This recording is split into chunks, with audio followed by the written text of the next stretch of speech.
sa pagbago. Ang papel sa kabatanunan sa pagpugong kontra sa terorismo ug pagpagsiugda alang sa global harmony.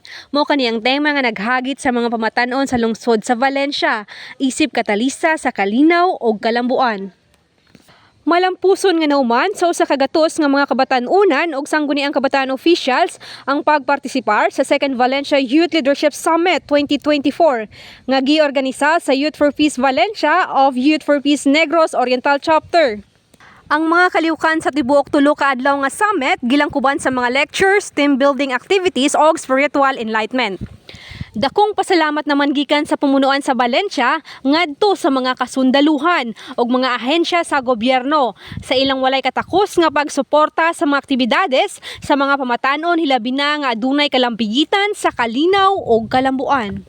Over these past few days, we have witnessed the incredible potentials that lies within you.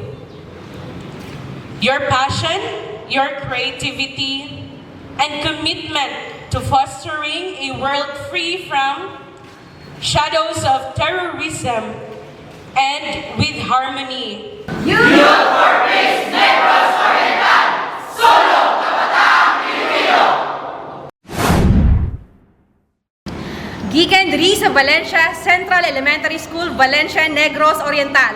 Talia Mendoza alang sa kamatuoran ngadto sa kalinaw.